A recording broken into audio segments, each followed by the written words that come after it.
Hi.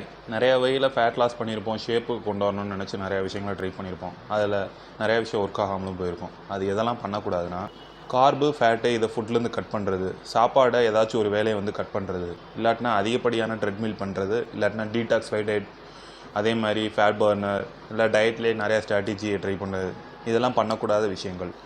இதெல்லாம் பண்ணலான்னு பார்த்தீங்கன்னா, ப்ராப்பராக ப்ரோட்டீன் எடுக்கிறது. அதுதான் நம்மளுக்கு லீன் மாஸை இம்ப்ரூவ் பண்ணுறதுக்கும், மெயின்டைன் பண்ணுறதுக்கும், நம்ம டேமேஜ் ஆன மசிலை வந்து ரெக்கவரி பண்ணுறதுக்கும் ரொம்ப ஹெல்ப்ஃபுல்லாக இருக்கும்.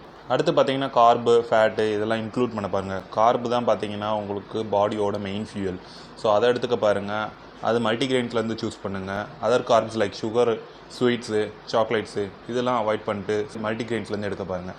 ஃபேட்ஸ் அதே மாதிரி ரொம்ப இம்பார்ட்டண்டான விஷயம். அதுதான் நம்ம ஹார்மோன்ஸுக்கு, சில விட்டமின்ஸுக்கு கூட ரொம்ப இம்பார்ட்டண்ட்டாக தேவைப்படுது. ஸோ ஃபேட்டை அவாய்ட் பண்ணாமல் அதுவும் ஹெல்த்தியான ஃபேட்ஸு, நட்ஸு, அதே மாதிரி அவகாடோ இந்த மாதிரி நல்ல குட் ஃபேட்லேருந்து எடுத்துக்க பாருங்கள். அடுத்து எப்பயும் போல் கேலரி டிஃபிஷியன்ட் தான் ஃபேட் லாஸ்க்கு தேவை. ஆனால் அது எந்த அளவுக்கு நீங்கள் லாங் டேர்முக்கு மேனேஜ் பண்ண முடியுமோ அந்த அளவுக்கு நீங்கள் டிஃபிசிட்டில் இருந்தீங்கன்னா போதும். ரொம்ப அக்ரெசிவாக கட் பண்ணணும்னு அவசியம் இல்லை. அடுத்து பார்த்தீங்கன்னா, ஸ்ட்ரென்த் ட்ரைனிங் ரொம்ப இம்பார்ட்டன்ட்.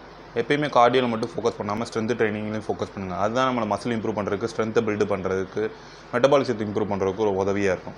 பாடியை நல்லா ஷேப்பு கொண்டு வர்றதுக்கு எக்ஸ்ட்ரீமாக எந்த விஷயம் கட் பண்ணணும்னு அவசியம் இல்லை. அதுக்குன்னு எந்த ஷார்ட் கட்ஸும் கிடையாது. கொஞ்சம் கொஞ்சமாக ஹேபிட்ஸை பில்ட் பண்ண பாருங்கள். நான் எதெல்லாம் பண்ணக்கூடாதுன்னு சொன்னேன்னா அதெல்லாம் விட்டுட்டு, எதெல்லாம் பண்ணலான்னு சொன்னேன்னா அதை ட்ரை பண்ண பாருங்கள்.